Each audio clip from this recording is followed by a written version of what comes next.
Bonjour à tous.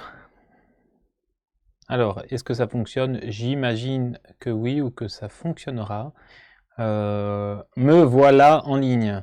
C'est très impressionnant ça. Je me vois là en face de moi, je suis moi-même et je me vois à côté de moi. La technologie fait des trucs de dingue. Je suis Jean de Lépinaud. Je vais peut-être vous mettre le sujet tout de suite.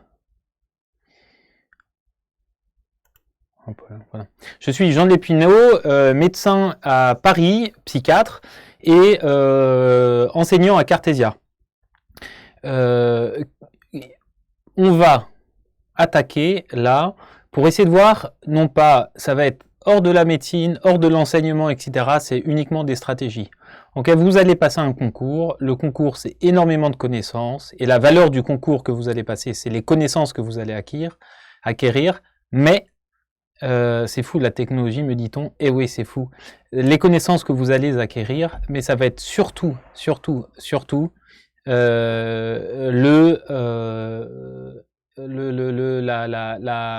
qualité de médecin que vous serez sera en particulier liée aux connaissances que vous aurez acquis avant. Ce qu'on va faire là, c'est savoir bien utiliser ces connaissances, mais surtout savoir réagir quand les connaissances ne sont pas là.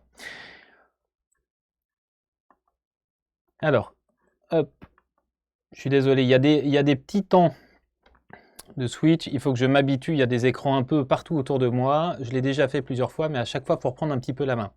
Avant de commencer tout ça, je vais vous parler de la préparation Cartesia. Si je suis impliqué comme enseignant à Cartesia, c'est parce que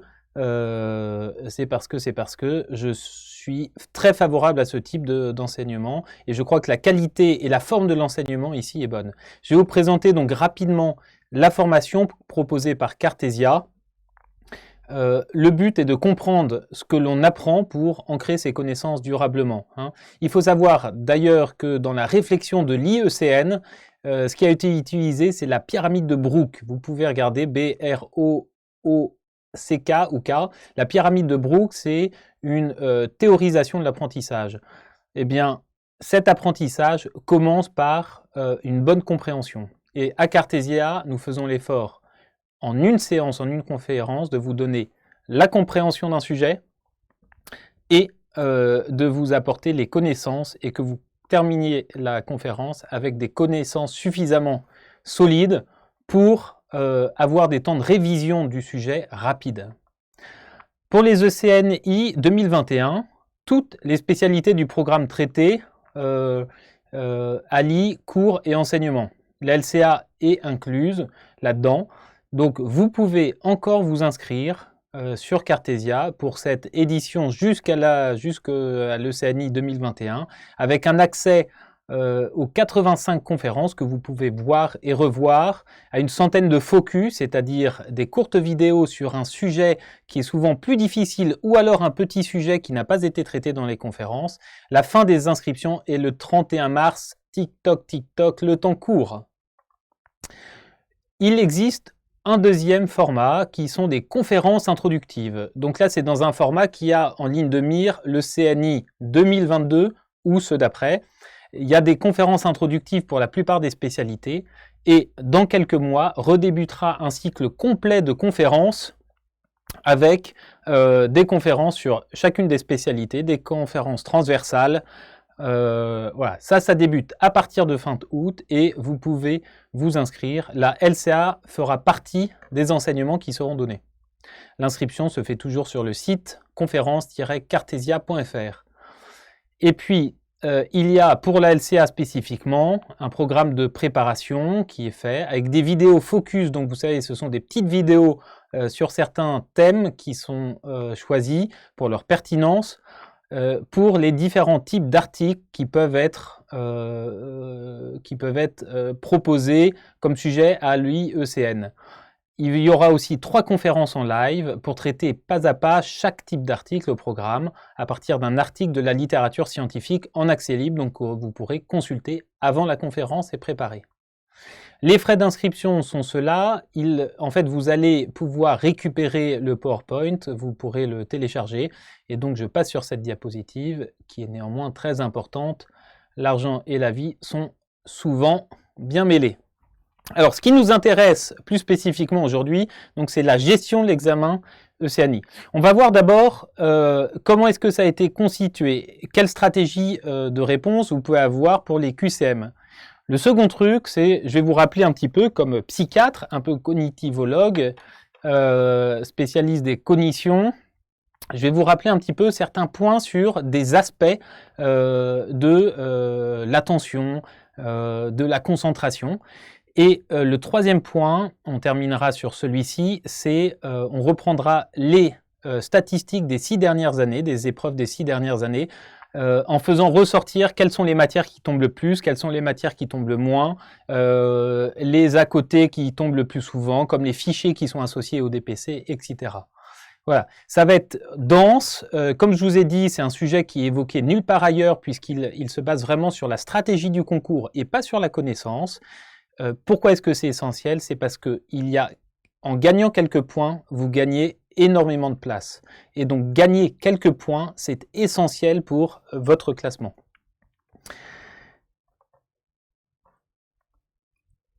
Qui est là? À l'envers. Pardon, je ne sais pas ce qui s'est passé, mais qui est là? Je voulais voir un petit peu qui était là. Est-ce que vous pouvez me dire très rapidement dans le chat qui est là, d'où vous venez? C'est une qualité aussi des conférences Cartesia, comme elles sont en visioconférence et c'était avant le Covid. Le souhait, c'était que ça s'adresse aux étudiants de France et pas uniquement aux étudiants qui nous entourent. On est à Paris, donc aux étudiants parisiens. Et je trouve que c'est une grande qualité de la conférence Cartesia, c'est de se proposer à tous les étudiants en France. Alors, il y a des D4, d'où ça? Vous allez me dire un petit peu, on verra des D4. C'est sérieux la D4, il paraît. À P5, donc ça c'est Paris, il y a de Lille, de Marseille, les accents doivent être différents alors, on ne peut pas les lire, Strasbourg, Lille aussi, Lille, ça c'est la puissance lilloise, Clermont qui est avec nous, peut-être Saint-Étienne en face de Clermont, non, Marseille de nouveau, Lyon Sud, voilà, vous voyez que Créteil, Marseille, vous êtes nombreux de toute la France à être avec nous et c'est une bonne occasion de profiter de ces conférences que nous attaquons. Donc, comment gérer l'examen ECNI? Le savoir est essentiel, c'est sûr, mais une fois de plus, ce n'est pas ce qui va nous intéresser ici. Ça va être la méthode. Comment, avec un peu de méthodologie, vous allez pouvoir récupérer des points. L'ECNI a été choisi il y a quelques années pour ça. En essayant de discriminer plus les étudiants, Brest, Bordeaux, Nancy, que je n'avais pas vu tout à l'heure, Brest, the best, dit-on aussi. Le CNI a pour but de discriminer les étudiants en évaluant leurs compétences cliniques et leurs connaissances. Bon, ça c'est le but de l'ECNI, très bien. Mais tout examen fait un choix d'évaluation qui a ses avantages et ses inconvénients. Montpellier aussi, tiens, il n'y avait pas de Montpellier encore. Bienvenue Montpellier. La première chose, c'est quelque chose que vous connaissez par cœur, ce communiqué du Conseil scientifique qui dit que, à propos des médicaments, on se réfère à l'AMM, à propos, on se réfère aux recommandations de l'HS et de l'ANSM, et en absence de recommandations, ce sont les collèges de spécialité qui fournissent les informations. Très bien. Ça, c'est ce qu'on vous dit de faire. Alors, je viens sur les recommandations de rédaction. Je n'ai pas accès à recommandations de rédaction pour l'IECN, mais j'avais accès à 2 types de recommandations de rédaction de 2 facultés parisiennes. On va voir qu'il y a des points qui sont hyper intéressants. Je vois que c'est un peu coupé. Ne vous inquiétez pas, vous aurez tout dans le PowerPoint. Nîmes aussi est avec nous. Bonjour Nîmes et bienvenue à la chaleur. La première chose, c'est, je regarde sur mon écran à côté parce que c'est écrit petit, les questions au sein du DP portent sur la hiérarchisation des hypothèses ou des indications. Il faut utiliser volontiers la QRU pour une formulation de type quelle est l'hypothèse diagnostique la plus probable, l'examen le plus pertinent, le signe clinique le plus fréquent, etc. Donc attention à bien savoir hiérarchiser par pertinence vos connaissances. La deuxième chose, ce sont les questions au sein d'un DP abordent la prescription raisonnée d'examens complémentaires. Raisonnée d'examens complémentaires. La même préconisation est faite. Tout en bas, l'utilisation de la QRU peut être utilisée pour l'examen le plus pertinent. Très souvent, vous êtes perdu parce que vous ne savez pas hiérarchiser. On a l'impression qu'il faut tout mettre. D'accord ? Or, hiérarchiser, c'est vachement important dans l'importance. Ensuite, à la suite de cette recommandation, il y a ça. Certaines questions du DP portent sur des connaissances d'anatomie, de physiologie, de physiopathologie. Je ne fais que vous le rappeler, mais il est recommandé qu'il y ait dans chaque DPC des questions sur ces 3 sujets-là. Le DP ne comprend qu'une seule question de thérapeutique. Donc la thérapeutique n'est pas l'ensemble du DP. Pourquoi? Parce que la thérapeutique est considérée comme une affaire de spécialité.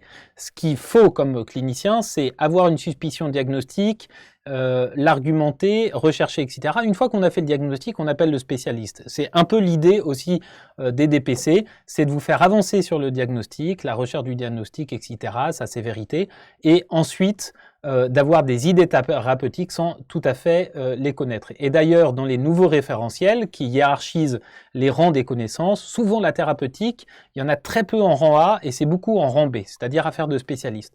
La troisième chose, c'est qu'il convient aussi d'aborder dans la mesure du possible les éléments pronostiques, l'évolution attendue, les complications possibles, donc c'est ce que je vous disais, savoir diagnostiquer la maladie et pouvoir connaître un petit peu ce qu'elle devient, c'est ce qui est important. On regarde des recommandations d'une autre faculté, celle de l'Université de Paris, dans laquelle il est marqué « La rédaction des questions doit privilégier le travail d'interprétation des examens ». Donc ça, c'est souvent les fichiers qui sont associés au DPC. Est-ce que la réponse à chaque question est présente dans le référentiel du collège de spécialité? Tchac, on voit que ce qui est important, la référence importante, c'est le référentiel et non pas forcément les dernières recommandations, etc. On y reviendra. Avez-vous mis les normes des dosages biologiques non usuels? Le but, c'est de ne pas vous bloquer sur des connaissances dont vous n'avez pas besoin après, c'est de vous apporter sur vos tablettes une réalité, un réalisme de la situation clinique et de vous mettre dans une situation de clinicien, dans de vraies conditions de pratique clinique. Ok? Il y a un article intéressant qui avait été fait sur les ECN de 2016, hein, une des premières, et pour voir un petit peu les qualités comment dit-on, pour détacher les étudiants entre eux. On voit que les ECNI ont permis de réduire la probabilité d'étudiants ex aequo. Très bien, c'était un objectif, mais quand même, 75% des étudiants restent classés sur une très faible proportion de points. On va regarder ça avec des chiffres. À quoi est-ce que ça ressemble? Je suis désolé, c'est petit, mais parce qu'il fallait mettre le tableau. Je vous l'ai écrit en gros sur la droite. Entre le 980e rang, disons le 1000e rang et le 7000e rang sur la note totale, il n'y a que 0,28 points d'écart entre deux copies sur 10 800 points. 10 800 points. On voit que l'écart est extrêmement ténu et c'est parce que l'écart est extrêmement ténu qu'il est important de gagner des petits points. On regarde ça. Alors ça n'intéressera ni les 1000 premiers ni les 1000 derniers. Mais au milieu, il y a du monde et je pense que vous faites partie de ce monde-là, de ce monde normal, voilà, et dont je faisais partie. On regarde ces 6000 personnes, 7000 personnes, 6000 personnes, pardon, qui se situent entre la 1000e place et la 7000e place. On voit que la courbe est très aplatie, ce qui veut dire que la différence entre deux notes est très faible. On voit que l'écart de notes est de 1700 points sur 10 800 points entre la 1000e place et la 7000e place, c'est très ténu, c'est que 16% des points donnés. Et c'est parce que cette distribution, en fait, ressemble à cette sigmoïde-là que la stratégie devient hyper importante. Donc, qu'est-ce que ça veut dire? 75% des étudiants étalés sur 16% des points. Ça veut dire qu'il y a 0,19 points entre le 1000e et le 1001e, et ça veut dire qu'en fait, il y a 190 points entre le 1000e et le 2000e. C'est quoi 190 points? C'est 11 questions isolées. Si vous réussissez, si vous êtes entre le 1000e et le 7000e, pardon, et que vous réussissez 11 QI de mieux que votre voisin qui est classé dans le même pool que vous, eh bien vous lui piquerez 1000 places. 1000 places, c'est pas dégueulasse.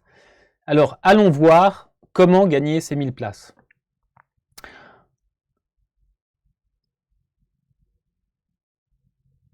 Regardons d'abord à quoi ressemble votre examen sous un autre angle. J1, J2, J3, vous connaissez cette organisation. Mais on voit que l'ensemble des points et l'après-midi. 2500 points en gros par après-midi. 3 après-midi. Donc il y a un truc auquel il faut être hyper vigilant, c'est votre habilité à bien travailler pendant l'après-midi. Hein, elles sont hyper importantes. Donc il y a des trucs qui sont bien pour l'entraînement, c'est travailler des DPC l'après-midi. D'accord? Avoir l'habitude d'être dans cette dynamique-là pendant vos révisions, faites des DPC aux heures de DPC. La deuxième chose, c'est savoir gérer son alimentation, par exemple, pour ne pas avoir de fatigue postprandiale, ni d'hypoglycémie, savoir dans quel état vous serez en meilleure forme lors de ces après-midi-là. Un point hyper important. Hein, l'intestin qui travaille, ça entraîne une redistribution du sang, de l'énergie qui est absolument incroyable. La deuxième chose, c'est cette pyramide-là, hein, qui montre que les DPC, 60% du temps, on commence en bas, 7560 points sur 10 000, en gros. Les QI, c'est 2000 points sur 10 000, et la LCA, c'est 1080 points. Qu'est-ce que ça veut dire? Ça veut dire qu'il y a des points à ne pas perdre, et il y a des points à gagner. Vous ne devez pas vous laisser vous-même perdre des points dans les DPC, et vous devez aller en chercher là où il y en a le moins qui sont donnés, la moindre proportion, c'est-à-dire en LCA. Les QCM. On va essayer de voir maintenant des petites tactiques ou des erreurs qui sont fréquentes. Une fois de plus, c'est peut-être pas pour les champions des QCM qui ont déjà très bien ça en tête, mais ça a été fait sur des conseils pour les QCM et beaucoup aussi en questionnant les personnes qui donnent des conférences, que ce soit des MCU, j'ai pas eu de PU, mais des MCU ou des conférenciers et qui voyaient que très régulièrement il y avait des erreurs ou une absence de stratégie qui existait. Il y a 420 QCM à votre concours qui sont divisés comme ça. C'est très bien de connaître son cours, mais c'est très bien aussi de savoir bien répondre au QCM. Hein. Tout ça, ça fait un truc très, très, très bien. On mange sainement, dit-on? Oui, il faut manger sainement. Comment est rédigé un QCM déjà? Mettez-vous dans la tête de celui qui a rédigé ça. Le gars, c'est un MCU ou un PUPH, c'est un gars ou une fille d'ailleurs, et qui connaissent parfaitement leur pratique, c'est leur job, très bien le côté scientifique de leur boulot, mais ils connaissent tout ça bien mieux que leur cours. Comment est-ce qu'ils vont faire? Ils vont s'appuyer sur une situation clinique réelle. Très bien, c'est ce qu'il y a de mieux. Et puis ensuite, pour l'abord théorique, ils vont aller regarder leur référentiel. On leur recommande de mettre des recommandations AMM, NSM, HS, ils ne vont pas chercher les réponses là-dedans. Ils vont chercher les réponses dans le référentiel. Donc ne perdez pas de temps. Soyez au courant peut-être des grands changements, des grandes recommandations récentes, mais ne perdez pas de temps avec les recommandations. Ce qui vaut, c'est ce qui est dans le référentiel, puisque les réponses du MCU ou du PU se retrouvent dans le référentiel. Ils n'ont pas le temps d'aller voir ailleurs. On va voir maintenant les questions des QCM dans les différentes épreuves. Commençons par la LCA, 1080 points, 30 questions. 30 questions, c'est extrêmement simple. Le contexte, c'est savoir critiquer un travail d'expertise. Très bien. Vous mettez là dans la peau du cardiologue si c'est de la cardio, du psychiatre, du santé publicien, etc. Pourquoi? Parce qu'il va falloir réfléchir sur la pertinence de l'article notamment. Hein. Le confort, c'est que c'est une épreuve qui est hyper structurée. La difficulté, c'est qu'on s'entraîne très peu et qu'il faut du bon sens, comme je vous disais juste avant. Et c'est peut-être ce que vous avez le moins, puisque vous en êtes un état de tendresse. Je veux dire que vous êtes très tendre dans votre avancée, dans votre maturité de médecin. Est-ce qu'il y a des pièges? Il n'y en a pas vraiment. En revanche, il faut vraiment avoir des connaissances, et ces connaissances que vous aurez, c'est peut-être celles que vous ressortirez de la façon la plus sûre. Hein. C'est peut-être l'investissement sur la LCA, c'est pas beaucoup de boulot, et c'est sûr que vous en aurez besoin plus tard. Voilà, c'est un investissement qui vaut le coup. Quand on regarde les notes de la LCA, on voit que l'écart est très très faible entre les copies, extrêmement faible, c'est pas très discriminant, mais comme je vous disais, comme les personnes sont classées selon une sigmoïde, eh bien, en fait, peu de points, c'est beaucoup de place. Ensuite, on passe au DPC. DPC, bien plus de points, bien plus de questions, et puis l'après-midi, après le repas, et ça, en effet, comme dit quelqu'un, une sieste, ça vaut 1000 places. Attention, Achtung à la sieste. Le raisonnement, ça nécessite du raisonnement clinique progressif. Le contexte, c'est un sujet majeur sous la forme d'une petite histoire. Top, on vous donne en plus les petits épisodes de l'histoire petit à petit. Le confort, c'est que c'est des questions qui concernent un sujet, on ne saute pas d'un truc à l'autre. On peut faire un brouillon, hyper important de faire un brouillon, je vous le conseille absolument, tous les conférenciers vous le conseillent, pour deux choses. Il faut imaginer la prise en charge avant de lire les premières questions, déjà vous mettre une ligne de conduite pour la prise en charge, pour ne pas être attiré par des fausses réponses qu'on vous donnerait pour vous tromper. La deuxième chose, c'est marquer les contre-indications et les points hyper importants à avoir en tête, la grossesse, des trucs comme ça, d'accord? Pour ne pas les oublier à la 20e question. Il n'y a pas 20 questions, à la 10e question ou la 12e. La difficulté, c'est qu'il faut avoir de la pertinence clinique, il faut gérer un cas, du diagnostic au pronostic, et pour ça, regardez les recommandations de rédaction, elles concernent tout à fait la vie réelle, et regardez ce qu'elles recommandent, souvenez-vous-en.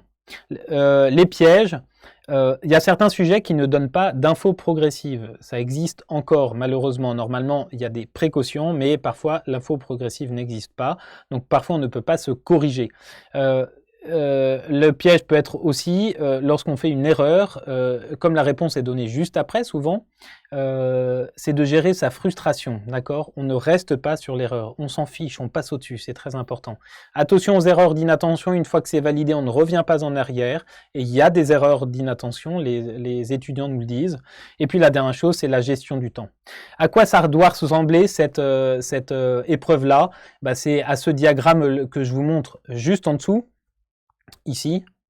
Le niveau à chaque question doit être le même. Vous devez être extrêmement constant sur chacune de ces questions. Ce qui est important, c'est conserver le même niveau de A jusqu'à Z. Conserver le même niveau, c'est-à-dire la même implication, la même attention, la même énergie, être scrupuleux, etc., la même stratégie. Ensuite, pour les questions des PC, les écarts sont un peu plus importants, mais c'est sur un nombre de points beaucoup plus important. Et finalement, le taux de discrimination est aussi faible. On passe aux questions isolées. Là, le contexte, c'est la mitraille. Ça arrive de partout. C'est épuisant, les questions isolées. C'est vraiment épuisant. Le confort, c'est que vous gérez l'ordre des questions. Et donc, vous pouvez utiliser votre mode diffus du cerveau, c'est-à-dire que vous lisez une question, vous y réfléchissez 2 secondes, tchac, vous la mettez de côté, mais ça va turbiner un petit peu et vous pouvez revenir en arrière après. La difficulté, c'est que les sujets n'ont pas de contexte médical, c'est une vraie gymnastique intellectuelle pour passer d'un sujet à l'autre, et puis c'est hyper rapide. En fait, c'est, je ne sais plus le calcul que j'avais fait, mais c'est 15 secondes maximum par proposition, pas par question, mais par proposition. Il faut turbiner là-dedans. Les pièges, c'est que comme les questions sont isolées, le but c'est de mettre un peu en difficulté la personne, soit au niveau des connaissances, soit en donnant un truc un peu ambigu ou en mettant des pièges. Les questions ont des tournures qui sont donc plus trompeuses, on se trouve des pièges, et puis la gestion du temps, faites attention à ça, il faut que vous répondiez à toutes les questions, d'accord? 600 propositions, ouais voilà, c'était 20 secondes par proposition, ce qui est extrêmement rapide. À quoi ça doit ressembler à ce diagramme-là? On a le nombre de questions qui sont non validées, et bien ce nombre de questions doit diminuer au cours du temps, d'accord? Vous ne pouvez pas laisser des questions non validées trop nombreuses. Il faut valider immédiatement les questions dont vous ne connaissez la réponse, il faut les valider. Celles dont vous ne savez pas du tout la réponse, il faut les valider aussi, vous ne saurez pas mieux après. Et puis revoir celles qui sont en balancement. On m'avait fait une remarque là-dessus en me disant parfois dans un autre QI on trouve une solution à une question précédente. Je pense que la gestion du temps exige que vous soyez hyper systématique et que vraiment le nombre de questions que vous n'avez pas validées diminue tout au cours de l'épreuve. Et puis, à quoi ça ressemble finalement? La discrimination est aussi faible que sur le reste, entre la 1000e et la 6000 et 7000e place. Donc, des points sont à gagner sur chacune de ces épreuves. And those points, you are going to win them. Comment les gagner? Regardons des petites stratégies. Je vous rappelle que les stratégies, c'est pour gagner des tout petits points, quelques petits points, mais sur l'ensemble des centaines de questions que vous aurez. Donc finalement, ça en fera peut-être 10 questions. 10 questions, ça fait 18 points, ça fait 180 points. 180 points, on l'a vu, c'est 1000 places de gagné. OK? Et c'est bien sûr ces stratégies, elles sont pour ceux qui seront classés entre la 1000e et la 7000e place. Désolé pour les champions, désolé pour les plus mauvais. Les champions, bravo à vous, aidez ceux qui vous suivent. Les plus mauvais, bougez-vous un peu les fesses ou réfléchissez à vos difficultés. Il faut qu'on soit de bons médecins. La France a besoin de rester une bonne nation de la médecine. Merci les gars. Alors, envisager la réponse d'abord. La réflexion, comment est-ce qu'on envisage la réponse? La réflexion imposée par les QCM est inverse à celle d'apprentissage. D'accord? L'apprentissage, c'est la pyramide de Brooke. Et bien là, on va au contraire chercher, ce que je vous disais, c'est on va faire travailler le cerveau diffus. C'est compliqué parce que pas de contexte. On va taper un peu partout. Il faut retrouver au milieu de propositions, celles qui sont bonnes. Et c'est un exercice intellectuel que l'homme peut faire, mais auquel on est très peu habitué, très peu expérimenté. Mon conseil, notre conseil d'ailleurs, à ceux qui ont réfléchi avec moi, j'ai eu pas mal de personnes qui m'ont donné des conseils pour répondre au QCM. Et c'était assez cohérent. Toutes les réponses se ressemblaient à peu près. C'est de cacher les réponses, de prendre 5 secondes pour lire 2 fois la question, d'accord, de répondre dans votre tête très rapidement avant de lire les propositions, pour ne pas se faire avoir par des suggestions de réponses un peu tendancieuses, un peu coquines. La deuxième chose, c'est quelle est la pertinence et le niveau de difficulté des questions? Eh bien, c'est le même article que je vous présentais tout à l'heure, qui a été fait par des gens de Bordeaux, marrant. La pertinence des questions, en fait, très souvent, les questions sont pertinentes, d'accord? Donc il ne faut pas aller chercher des pièges partout, il ne faut pas être trop suspicieux. Attention à l'effet banane inversée, c'est-à-dire vous jetez une banane et finalement elle vous tombe dessus. Quand vous êtes trop sûr d'avoir trouvé le piège que personne ne trouvera, c'est probablement que vous vous êtes planté.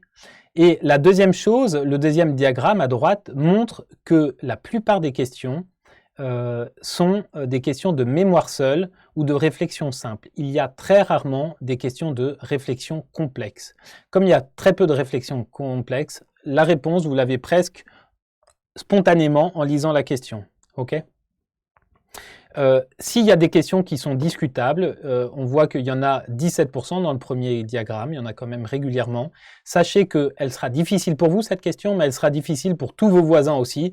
Donc, sachez passer au-delà. Hein, et une fois que vous êtes passé au-delà, vous passez à autre chose, comme quand vous avez fait des erreurs au cours des DPC, vous passez vraiment au-delà, vous passez à autre chose. S'il y a une ambiguïté de formulation de l'énoncé, qu'est-ce qu'on fait? On reste simple, on se souvient, vous aurez bossé plein de DPC avant, plein de QI. Rappelez-vous ce qu'on vous demande souvent. Un cardiologue à Paris, c'est comme un cardiologue à Marseille, c'est comme un cardiologue à Nîmes, c'est même comme un cardiologue à Lille. Sont les mêmes. Et donc, ils vont avoir la même réflexion. Demandez-vous ce qu'on vous demande d'habitude. L'autre chose, si la formulation est ambiguë, tout le monde va avoir la même difficulté. Pas de points à perdre. Hein, essayez de lire 2 fois l'énoncé pour éviter les erreurs d'inattention, comme les doubles négations qui peuvent être mises, même s'il est recommandé de ne pas en mettre. Attention aux petites questions tricky. La deuxième chose, c'est en ayant tenté de répondre sans regarder la réponse, vous créez une hiérarchie de réponses dans votre tête et vous ne laissez pas influencer. Comme cette question, quels sont les examens de première intention? Vous répondez dans votre tête pour ne pas réfléchir sur est-ce que les CPK sont de première intention ou pas. Vous le saurez dans l'épilepsie. Si vous recherchez une épilepsie, une crise d'épilepsie qui a eu lieu, c'est de première intention. Vous ne poserez pas la question parce que vous n'aurez pas encore regardé la réponse. Dans le cas où il y a une incertitude liée à une information complémentaire, regardons les propositions qui sont en 2 parties. Les glomérulonéphrite extramembraneuse primitives sont caractérisées par des dépôts extramembraneux visant le récepteur de la phospholipase. Très bien. Virgule sur le podocyte. Il y a une information complémentaire qui est sur le podocyte. Qu'est-ce que vous en savez? Vous n'en savez rien. Vous ne le savez pas parce que c'est pas dit, etc. Le conseil est de ne pas se soucier de cette information complémentaire quand elle arrive vraiment en toute dernière position de quelque chose qui a été bien décrit. Hein. En revanche, si la question était juste les glomérulonéphrite extramembraneuses primitives sont caractérisées par des dépôts extramembraneux visant le récepteur de la phospholipase A2, donc c'est-à-dire une proposition, sans ajout, sans qualificatif, sans etc. Dites-vous que c'est très différent. et que ça n'a pas la même pertinence. La deuxième chose d'incertitude, c'est l'incertitude sur le nombre qui est donné. Une question vous donne un nombre en information principale. La polyarthrite rhumatoïde évolue vers la maladie de Horton dans 20% des cas. La PPR, pardon. Bonsoir Arthur de Neuville. Arthur de Neuville, et je ne sais pas si vous le connaissez, m'a été major de plusieurs ECN. Il adore tellement les ECN qu'il les a fait plusieurs fois. Bravo Arthur, une fois de plus, je crois qu'il se lance avec vous et on sait qui sera le major, c'est cet Arthur de Neuville. Vous pouvez l'applaudir sur le chat. La PPR évolue vers la maladie de Horton dans 20% des cas.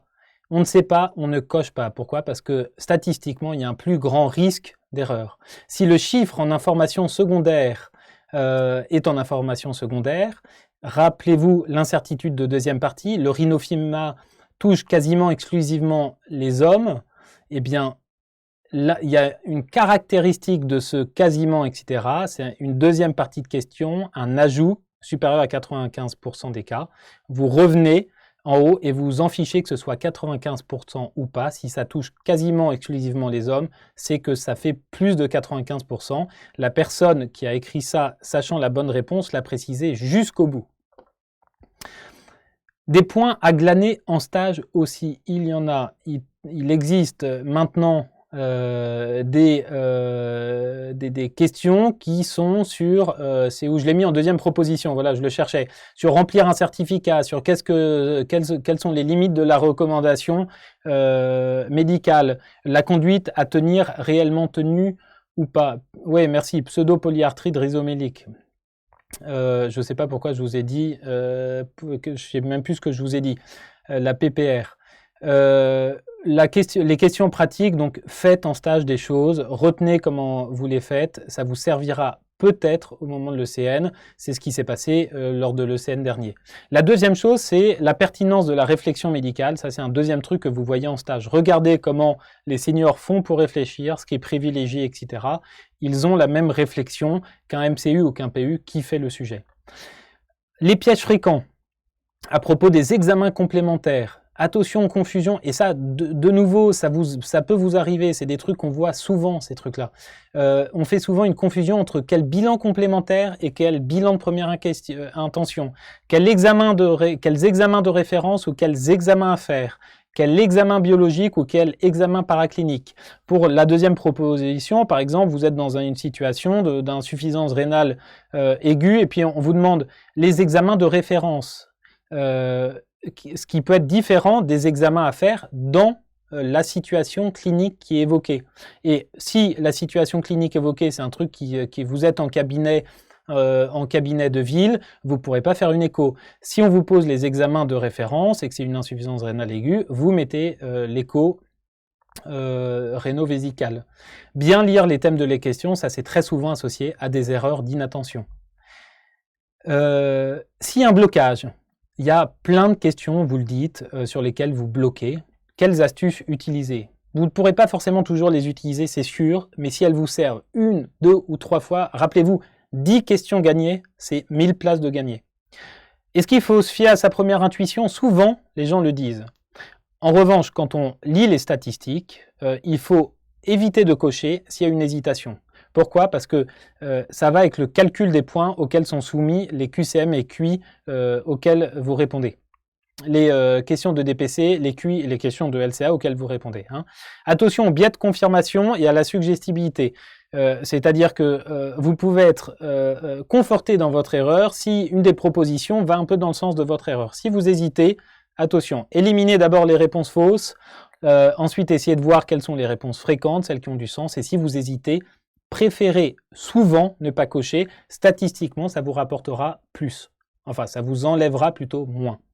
Si des propositions sont opposées dans une même question, il y a une grande chance que l'une des deux soit la bonne réponse, parce que la personne, en écrivant le sujet, s'est dit je vais leur donner la bonne réponse et puis je vais leur mettre la réponse fausse complètement opposée.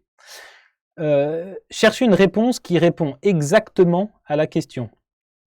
Il y a des réponses, ça c'est pareil, c'est dans la stratégie d'écriture, même pas la stratégie, sur les habitudes d'écriture. Quand on écrit une question, la réponse, très souvent, est bien plus bien mieux adaptées à la question que le sont les fausses réponses. Donc essayez de voir quelle est la réponse qui, même dans sa formulation, répond exactement à la question. Si une des réponses est plus longue, c'est ce qu'on voyait avec les indices de fin de question, le 95% du rhinophyma, etc., l'utilisation de plus de mots, en fait, c'est pour préciser souvent la réponse exacte. Et il y a de grandes chances que ce soit cette réponse-là qui soit la bonne. S'il y a une proposition qui est aucune des réponses ci-dessus ou toutes les réponses ci-dessus, il y a une grande chance que ce soit la bonne réponse aussi. Et ça, c'est toujours la même chose. C'est des biais cognitifs qui font que quand on le propose, souvent on a envie de valider les quatre précédentes. Et puis en fait, enfin, répondre à la question immédiatement en tentant de limiter la perte de points. Ça, c'est pour les QI. Vous la laissez de côté, mais vous y avez répondu, d'accord, pour pouvoir la valider à la fin si vous ne savez pas la changer. Et ne vous acharnez surtout pas. Ça, ceux qui ont passé les ECN, rendez-vous compte que vous n'avez jamais passé d'ECN et que vous ne savez pas le stress qu'il y a. Donc la stratégie doit être parfaite. Vous devez être opérationnel, c'est-à-dire opératoire, passer d'une étape à l'autre comme vous aviez prévu de le faire au moment de l'ECN. Répondez à la question immédiatement, ne vous acharnez pas, ne soyez pas frustré, ne soyez pas tendu, vous passez à la suite. Alors, et tout ça, vous connaissez parfaitement. On entend une frustration des étudiants qui ont passé les IECN, c'est « j'aurais dû faire plus de Banksides, plus de DPC, plus d'Anki, etc. » Pourquoi? Parce que votre cours, vous l'apprenez, mais au bout d'un moment, vous le revoyez comme un vase que vous avez chez vous, que vous ne regardez pas. Il faut aller toujours soit regarder le vase d'un autre point de vue, soit le changer de place. Parce qu'à ce moment-là, ça va être intrusif dans votre conscience et vous allez prendre conscience des choses. Je prends un exemple. Vous relisez pour la énième fois le chapitre sur les consultations prénatales. Vous le relisez, vous savez même plus si vous apprenez, si vous apprenez pas. En tout cas, dans cet ordre-là, il vous est très habituel. À ce moment-là, ce qu'il faut faire, c'est aller chercher des QI, etc., qui vont évoquer ce sujet-là et qui vont faire, à cause du changement de point de vue, qui vont faire que vous allez redécouvrir des réponses, des connaissances que vous aviez sans doute ou que vous n'aviez pas, mais dont vous ne vous rendiez plus compte que vous ne les aviez pas. Ok ? Faites des exercices. Ensuite, il faut être une machine dans sa tête, avoir des rouages parfaitement huilés. Je vous assure qu'on peut se sentir très entraîné parce qu'on a fait des ECN blancs, etc., des ECN blanches. Les ECN, les vrais, ça a fait décompenser un peu tout le monde. Il faut savoir 2-3 petits trucs sur son cerveau, à la fois pour l'approche des dernières révisions, les derniers galops, ils sont stressants, et à la fois pour gérer les choses au moment de l'ECN. Posez-vous là un peu la question pour comment est-ce que vous vous sentez pour les 2 prochains mois. Vous faites un petit peu votre échelle de douleur, d'ailleurs vous pouvez le partager. Est-ce que vous êtes plutôt à peu de douleur, c'est-à-dire une petite punaise dans le doigt, ou etc., ou grande douleur, c'est-à-dire un rouleau compresseur qui vous passe très lentement sur la jambe? Comment est-ce que vous vous sentez? Et en fait, c'est assez important de se dire comment est-ce que je me sens, parce que ça vous donne un peu votre état de stress, etc., votre inquiétude, qui peut être ou pas du tout corrélé à votre niveau de connaissance, de compétence pour l'examen. Et c'est la deuxième question à se poser, c'est est-ce que je me sens mal à cause d'un stress uniquement, ou est-ce que je me sens mal parce qu'en effet, j'ai du retard et j'ai des choses à bosser.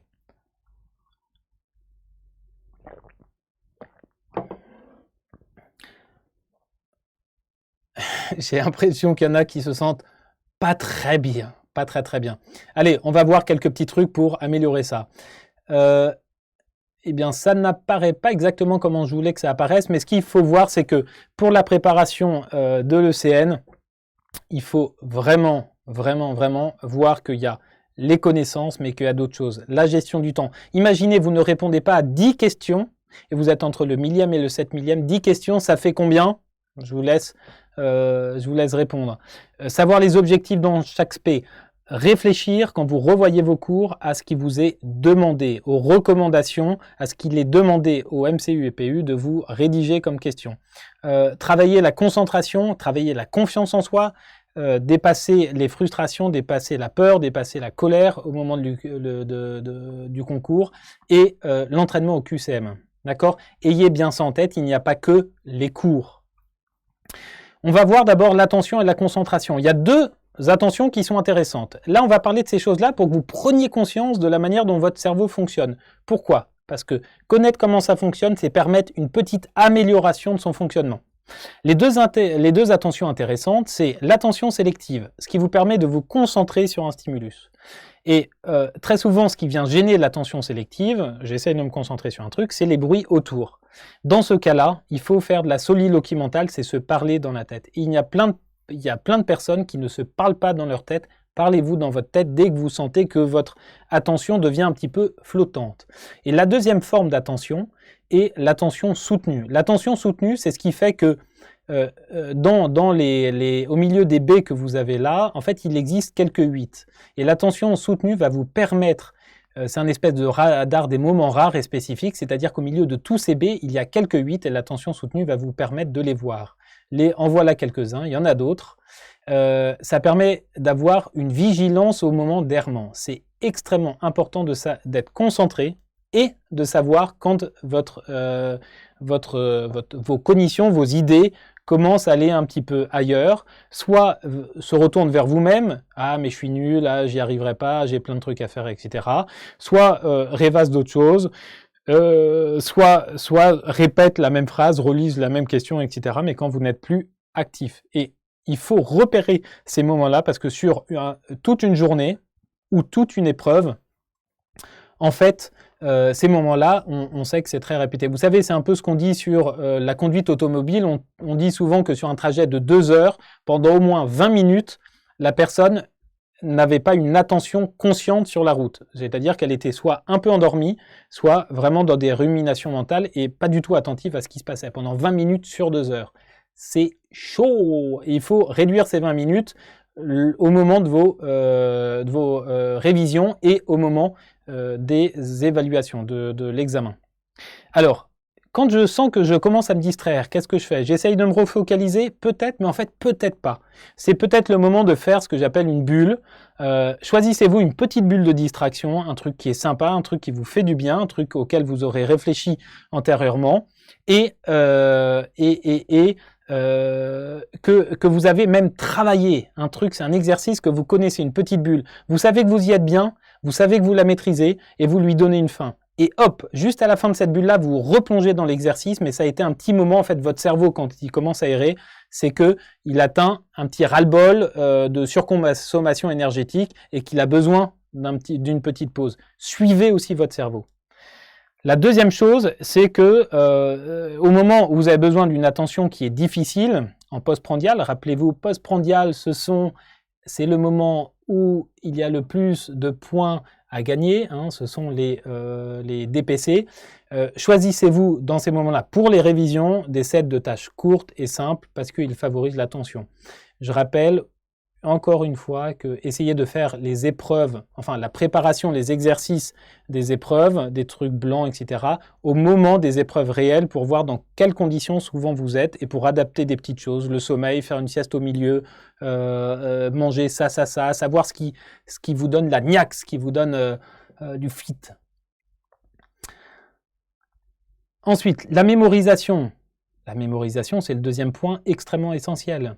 Vous savez sans doute que la mémorisation, rappelez-vous Alzheimer, la mémorisation, ça débute par de l'attention, et c'est ce qu'on regarde dans l'épreuve des 3 mots, des 5 mots du bois, etc. C'est l'attention permet la mémorisation. Donc, l'attention soutenue et l'attention sélective, c'est celle qui vous permet de rester focus.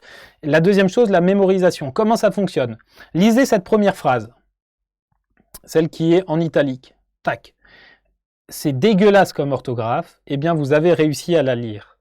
En fait, vous l'avez comprise, mais vous ne l'avez pas lue textuellement, littéralement. Et la deuxième chose, si je vous demande de vous rappeler de l'orthographe, vous ne serez pas capable de me dire « cette phrase avait telle orthographe ». Vous vous rendez compte là que vous lisez, vous êtes capable de comprendre sans vraiment lire et de retenir sans retenir précisément. Notre cerveau a un intérêt spontané pour le sens qu'il donne aux choses. La deuxième chose, on passe au deuxième point, lisez le petit truc qu'il y a en dessous, le petit truc en italique. Eh bien, j'imagine que vous avez lu Elsa. Or, il n'est pas marqué Elsa, il est marqué E-L-S-A. A. Mais juste comment est-ce qu'on appelle ça? Il me manque parfois des mots, comme ça en fin de journée. Je ne sais plus, mais ELSA. Et pourquoi? Parce que le cerveau a un intérêt spontané pour le sens des choses aussi, et pas pour le littéral. Or, tout ce que vous allez bosser, c'est ce que je vous disais un peu avec le vase, relire des cours que vous connaissez trop bien sans vraiment les connaître. On s'habitue beaucoup aux choses, des initiales, merci Clémence Loget a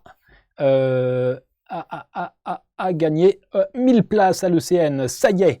Je disais que le cerveau a un intérêt spontané pour le sens global et pour la globalité. Donc il faut faire l'effort vraiment d'aller du focal et vérifier que votre cerveau est bien dans le focal, dans les précisions, dans les choses que vous ne savez pas, vers le global. Cherchez le sens de ce que vous lisez, cherchez le sens des questions que vous lisez, etc.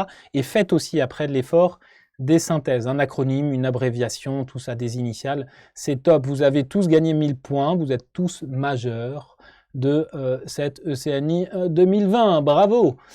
La mémorisation, deuxième chose, faire confiance à sa mémoire. Là, je ne parle pas à la plupart d'entre vous, mais nombreux quand même entre vous sont ceux qui ont l'impression de ne pas avoir appris quand ils ne savent pas juste après avoir revu un cours, etc. Faites confiance à votre mémoire, lisez de façon active, de façon consciente, et après laissez votre cerveau turbiner, laissez la nuit faire, etc. Votre mémoire tourne et est capable de redonner ce que vous savez à partir du lendemain, très rarement juste après le cours. D'accord? Donc faites-vous confiance. Vérifiez activement quand même ce que vous savez par des enquêtes, par des sujets que vous trouvez sur CIDES, faire des exercices pour les répétitions, pour l'apprentissage, et rappelez-vous, pour savoir aussi quand vous ne comprenez pas très bien la question, qu'est-ce qui vous est demandé le plus souvent. Et je rappelle une fois de plus que la mémorisation a besoin d'un seul truc, c'est de l'attention consciente, volontaire, pas de faux travail, c'est-à-dire ne lisez pas inconsciemment les trucs, soyez plongé et conscient de ce que vous faites. Ensuite, l'efficacité. Comment rester efficace? C'est pas efficace par rapport au monde, mais c'est efficace par rapport à vous-même. Vous comprenez bien que la personne que vous cherchez à battre à partir de maintenant, c'est vous-même. Les autres ont leur petite vie et ils la mènent avec autant d'ardeur que vous. À vous de vous battre vous-même parce que c'est comme ça qu'on fait les plus grands pas et les plus grandes réussites. La motivation s'appuie sur deux piliers. D'abord, la récompense. S'imaginer la récompense, vraiment l'avoir en tête, sans donner une image, une saveur, etc. C'est ce qui motive. Ok, c'est pas juste l'idée, c'est la simulation. Si je vous dis imaginez-vous un café, bah vous allez avoir presque en bouche l'odeur, le côté un petit peu amer, etc. Et c'est ça qui donne envie des choses, c'est quand on les imagine vraiment. Bah, imaginez-vous au milieu de l'épreuve, parce que vous avez besoin de faire un petit break, la semaine de vacances que vous avez préparée et que vous attendez avec énormément d'impatience, qui suivra les ECN.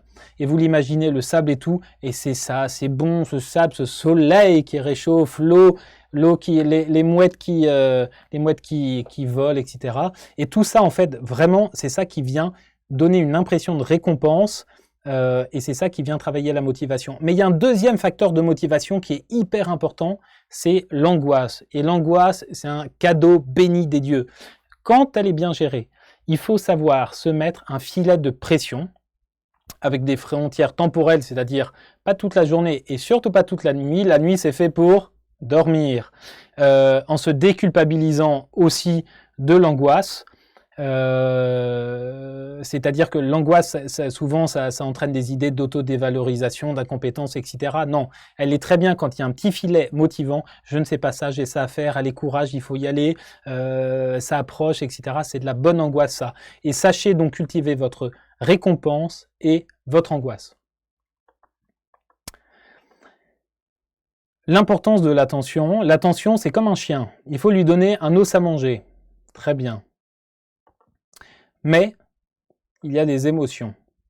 Les émotions, vous savez, c'est le cerveau basal, là, qu'on dit orbitofrontal ou limbique, dans lequel il y a l'amygdale. Et l'amygdale, c'est génial quand on est une gazelle et qu'il faut s'enfuir quand un lion arrive. En revanche, c'est un piège terrible et ça devient une ennemie incroyable quand il n'y a pas lieu d'avoir des émotions intenses. Okay. Or, au moment de vos révisions et au moment de votre concours, vous allez être saisi par des émotions fortes.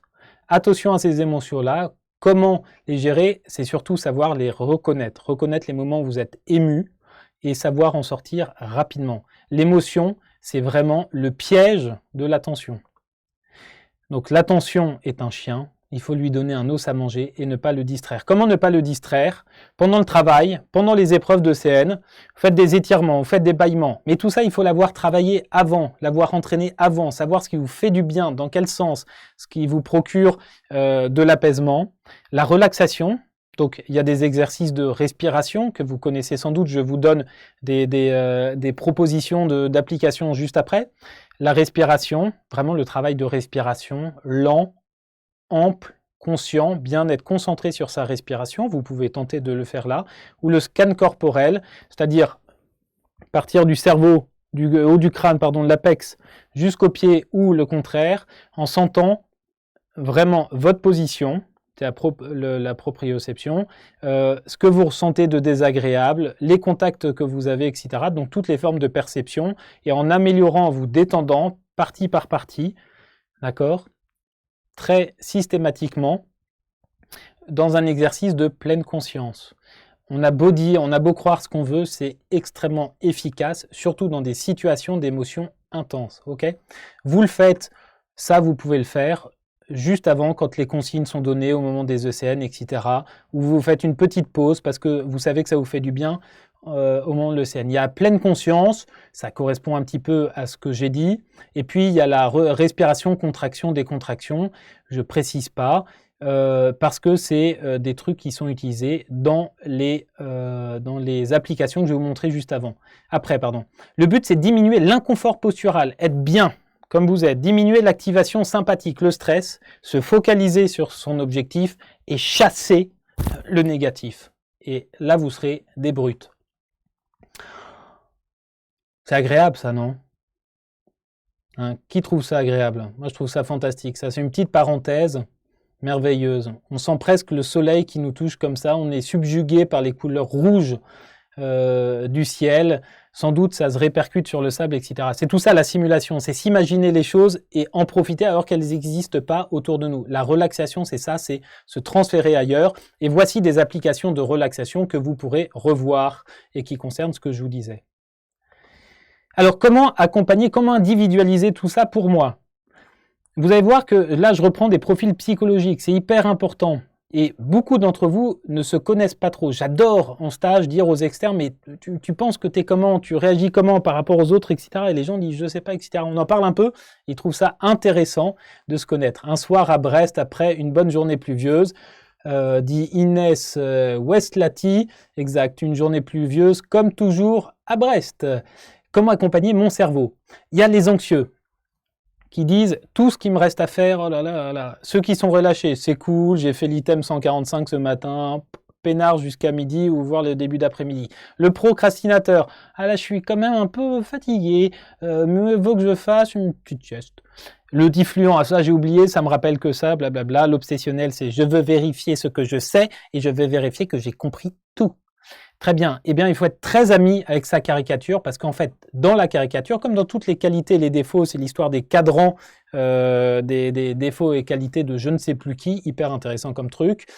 En fait, il y a des forces là-dedans aussi sur lesquelles vous pouvez vous appuyer. Vous n'avez pas le temps pour un obsessionnel de devenir plus obsessionnel du tout. Appuyez-vous sur ça en utilisant la psychologie inversée, c'est-à-dire en retournant le défaut dans votre sens, l'anxieux.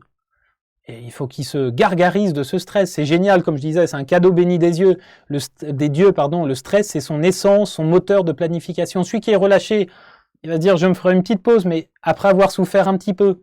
Le procrastinateur, il doit savoir que tout ce qui repousse, c'est ce qui est essentiel, c'est ce qui va lui coûter de l'énergie, etc. Donc c'est forcément ce qu'il connaît le moins ou ce qu'il a du mal à faire. C'est génial, c'est son radar, ça.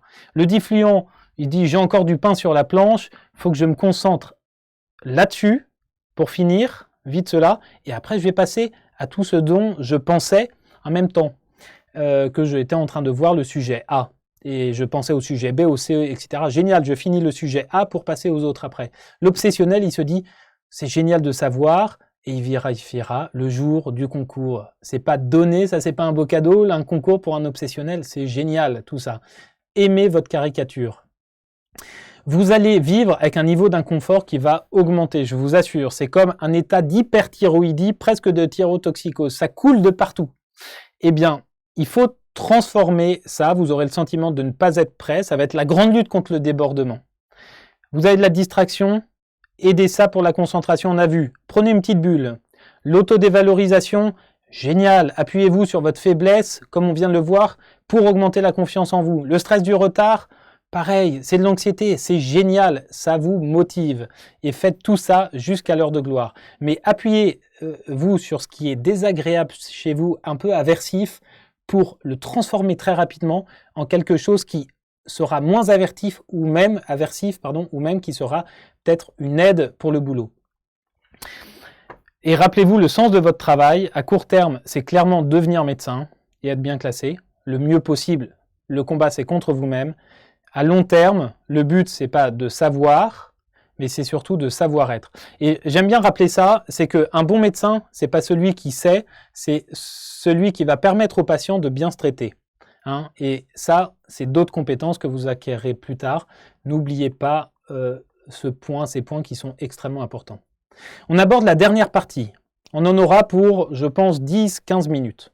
On va reprendre les 6 dernières années, c'est-à-dire un ECN ancienne version et les 5 derniers IECN. D'ailleurs, l'ECN ancienne version, on le met dans certains trucs et pas dans tous, mais c'était pour augmenter un petit peu la quantité d'informations, c'était important, puisque c'est pareil, les sujets étaient choisis au hasard. Et on va voir ces statistiques sous différentes formes. Le but, là, c'est peut-être de favoriser pour certains points une organisation de votre travail de révision et la hiérarchisation notamment des spécialités, les unes par rapport aux autres.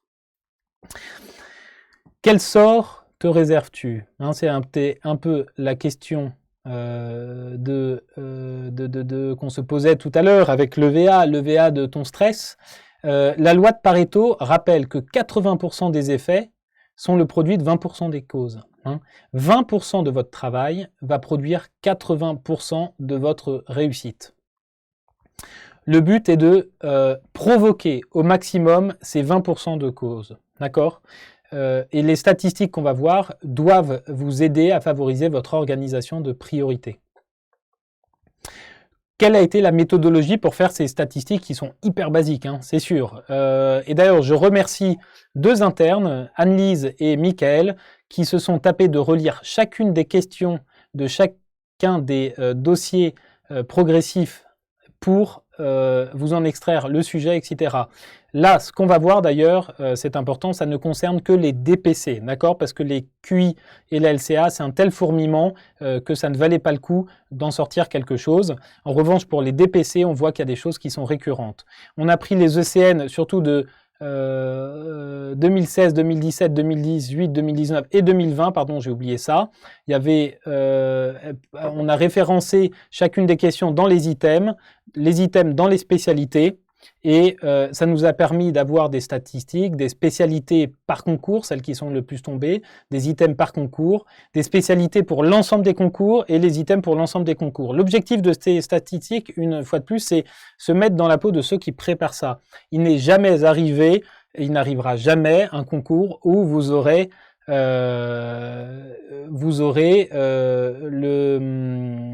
le 7 sujets de stomato. Pourquoi? Parce que en fait, le hasard est quand même très très très contrôlé et on a l'impression qu'il respecte une certaine règle. Alors là, il faut que je fasse un petit changement. Pardon, webcam Oh, comment je disparais? Pardon, j'arrive pas à faire mieux que ça. Mais voilà, pour chaque concours, 2016, 2017, 2017, il y a 2 concours qui sont tombés parce que vous savez qu'il y avait eu un problème sur une des épreuves, donc ils ont rouvert un autre sujet, il y a toujours un sujet de réserve. Le concours de 2018, celui de 2019 et celui de 2020 pour les dossiers progressifs. Et on voit, là je vous laisserai consulter ça, les sujets qui sont le plus sortis, enfin les spécialités qui sont le plus sorties, et celles en bleu en dessous qui ne sont pas sorties du tout dans les dossiers progressifs dans chacun de ces concours-là. On va synthétiser ça sous la forme de quelque chose qui est plutôt lisible. Il faut que je bouge. On se retrouve juste là. juste là. Là. Ah, voilà. Pas facile à gérer ça. J'ai fait des études, mais ça, c'est au-dessus de moi. J'ai l'impression. Alors, les spécialités, intéressons-nous d'abord à la fréquence des spécialités absentes sur les 6 dernières années. On voit, vous voyez, qu'on arrive à mettre en évidence des clusters. La stomato et la MPR au maximum. Elles ont été absentes sur 4 des 6 examens. L'endocrinologie sur 3 des 6 examens. L'ORL, la gériatrie, l'ophtalmologie, les soins palliatifs aussi régulièrement absentes. Qu'est-ce que ça veut dire? Ça veut dire que déjà pour ces matières-là, il y a peu de sujets complets qui soient à propos de ces matières-là. Mais aussi qu'il y a peu de sujets qui concernent autre chose et qui posent des questions de ces matières-là. Ok? Il faut bien le voir comme ça. C'est à la fois les sujets et les questions qui sont un peu transversales. Je ne sais pas, un sujet de psychiatrie, j'y suis plus habitué. Un sujet de psychiatrie qui débuterait chez quelqu'un d'alcoolisé avec peut-être de confus alcoolique et qui débuterait par une suspicion de Gaillet-Wernicke. Je veux faire un sujet de psychiatrie, mais avec des questions de neurologie. Et en fait, dans ces matières-là qui sont absentes sur 1, 2, 3, 4 examens, vous voyez que ce sont des matières qui sont assez peu souvent appelées par d'autres matières pour la constitution des DP. Ensuite, on va voir les matières qui concernent plus de 5% des questions. 5%, c'est quand même, en nombre absolu, c'est important comme nombre de questions. Hein. Vous vous rappelez, ça fait, il y a 450 questions en gros, et donc 5% x 4, ça fait combien ? Ça fait 20 questions qui concernent ça. Et 20 questions, quand on y revient, 20 questions, c'est plus de 1000 places. Les matières qui reviennent le plus souvent, globalement, c'est l'infectiologie, la cardiologie, la gynécologie, la pédiatrie, la pneumologie, qui ont été sur 5 examens parmi les 6 derniers examens, 5 examens parmi les 6 derniers, qui ressortaient dans de très nombreuses questions. C'est-à-dire que ce sont des sujets, des spécialités qui sont soit favorisés pour des sujets entiers, soit qui sont souvent appelés par des questions d'autres spécialités. Ensuite, il y a l'hépatogastro-entéro, la psychiatrie, l'hémato, qui le sont aussi très souvent, 4 examens sur 6, la médecine interne, la neuro, et puis la pharmaco, la néphro, santé pub, médecine légale, médecine du travail, dermato, endocrino, ophtalmologie, gériatrie. Je vous laisserai revoir ça précisément, mais vous voyez bien qu'il y a des choses qui ressortent quand on regarde les statistiques et qui vous permettront de hiérarchiser le travail. Et sans doute le plus important, c'est qu'est-ce qui ressort, comme les deux choses les plus importantes, c'est qu'est-ce qui ressort le moins et ce qui ressort le plus. Ce qui ressort le plus, aucune impasse. Là, on a regardé plus de 10% des questions dans des DP. 10 questions, c'est énorme, vraiment énorme. Quand on regardait chacun des examens, il y avait très rarement une spécialité qui concernait 10% des questions.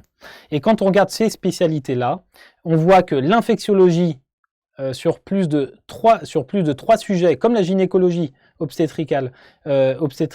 gynéco-obstétrique, sur plus de 3 sujets, il y avait 10% des questions DDP qui concernaient ces deux spécialités-là.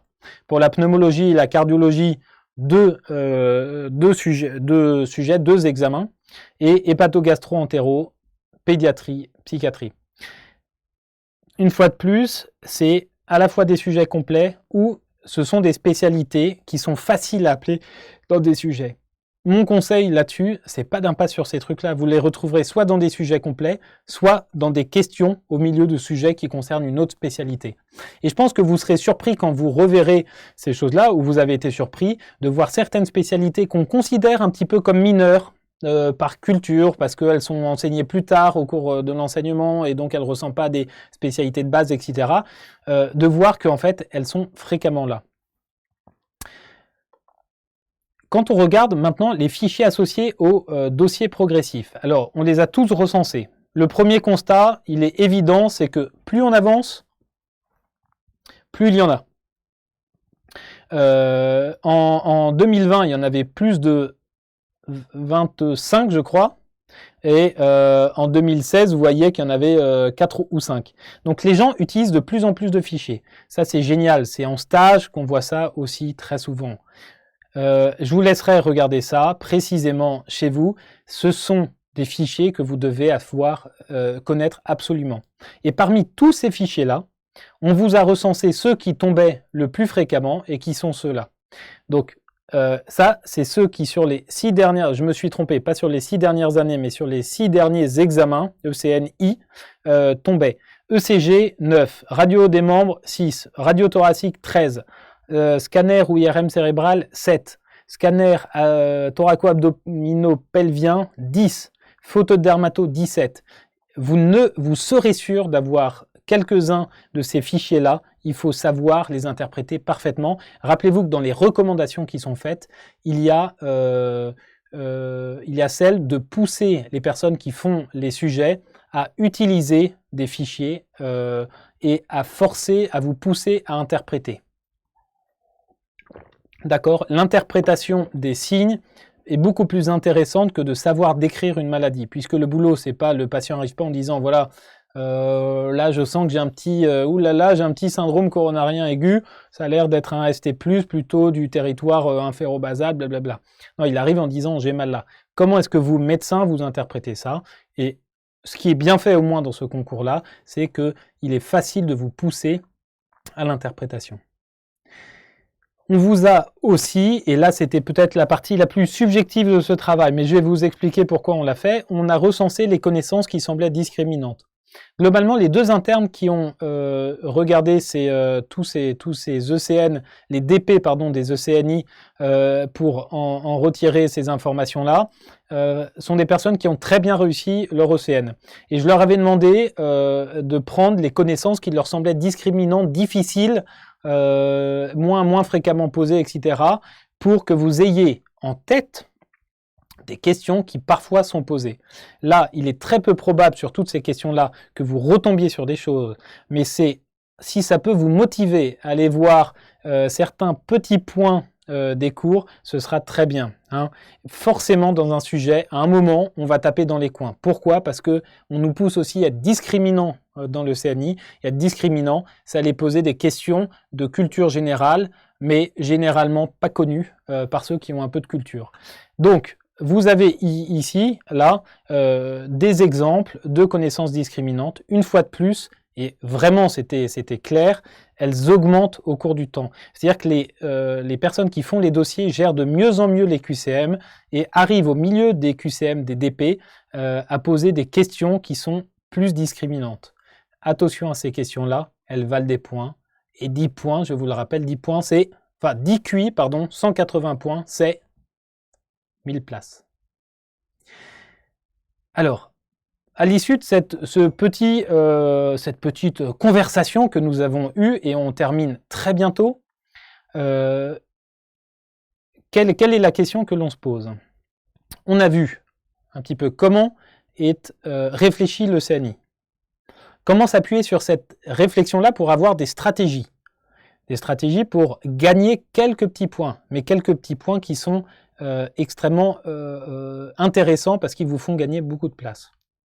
On a vu quelques petites stratégies à avoir dans les QCM quand vous êtes vraiment bloqué, quand vous ne savez pas, des petits points à gagner ou à ne pas perdre. On a vu aussi comment bien gérer son attention, comment ne pas la laisser se disperser, au contraire, comment l'accompagner quand elle se disperse un petit peu, comment la retenir. On a vu comment favoriser un peu la mémorisation. On a vu surtout, et c'est hyper important, comment gérer ses émotions et son état de stress et comment avoir conscience qu'on est stressé et comment choisir de se déstresser sur le moment, de gérer ce niveau d'anxiété. Okay ? C'est très lié d'ailleurs, si vous voulez comprendre un peu la physiopathe, le stress c'est très lié au système sympathique et vous savez qu'il est facile avec des drogues de baisser l'activité sympathique, il est aussi facile avec de la comment dit-on, la relaxation, de baisser aussi ce niveau d'activation sympathique. J'en étais là. Et puis ensuite, on a vu, par ce travail qui est hyper intéressant, je trouve, de statistiques des ECNI des dernières années, quelles sont les spécialités qui sortent le plus et quelles sont les spécialités qui sortent le moins. Avec ça, et on aura terminé là-dessus. La question que vous vous posez, ça ne doit pas être comment est-ce que je vais organiser mes révisions. Parce que si vous vous posez la question dans ce sens-là, vous allez vous dire comment avec mon stress, avec ma petite personnalité, avec les idées que je me fais sur je sais pas quoi, etc., avec ce qu'on m'a dit hier, comment est-ce que je vais organiser mes révisions? Or, vous n'êtes pas au bon moment, là, maintenant, vous n'êtes pas au bon moment pour imaginer ça.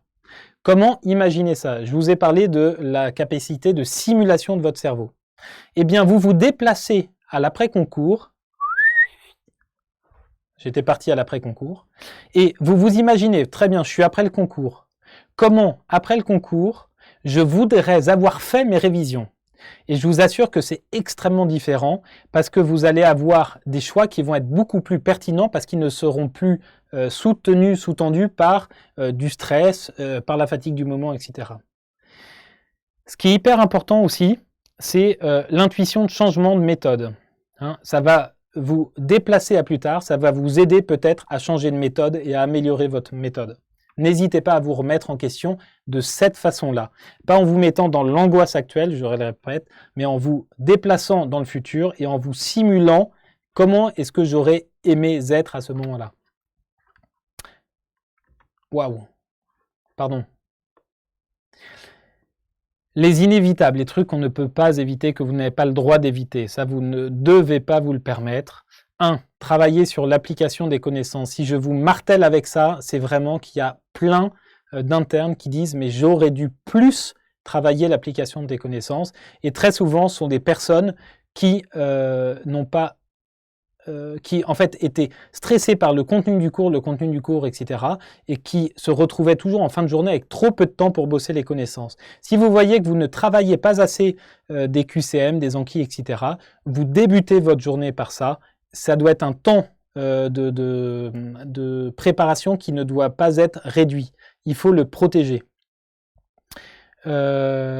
Ensuite, pas d'impasse dans les révisions. Vous lisez tout.